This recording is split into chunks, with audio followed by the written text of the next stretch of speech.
அனைவருக்கும் வணக்கம். ALP astrologer சாந்தி தேவி ராஜேஷ்குமார், தஞ்சாவூர்.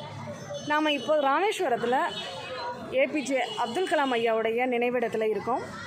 அப்துல் கலாம் அப்படின்னாவே நம்ம ஒவ்வொரு இளைஞர்களுக்கும் ஒரு தன்னம்பிக்கை ஊற்றக்கூடிய ஒரு பேர் அப்படிங்கிறது தான் அப்துல் கலாம் ஐயாவுடைய பேர். நாசாவில் இங்கே நம்ம தமிழ்நாட்டில் பிறந்து நாசாவில் விஞ்ஞானியாக இருந்து நம்மளுடைய நாட்டினுடைய குடியரசுத் தலைவராக இருந்தவர். அவர் வாழ்க்கை அப்படிங்கிறது கனவு காணுங்கள்னு அவர் சொன்னக்கூடிய ஒவ்வொரு வார்த்தைகளும் இன்றைக்கி நிறைய இளைஞர்கள் மத்தியில் நிறைய பேசப்படுது.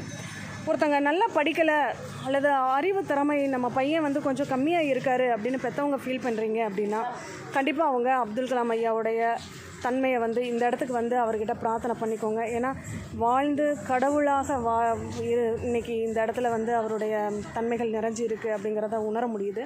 ஏன்னா அந்தளவுக்கு ஐயா ரொம்ப நிறைய இளைஞர்களுக்கு ஒரு நம்பிக்கை பாத்திரமாக திகழ்ந்திருக்காரு. கண்டிப்பாக பயன்படுத்திக்கலாம். நன்றி.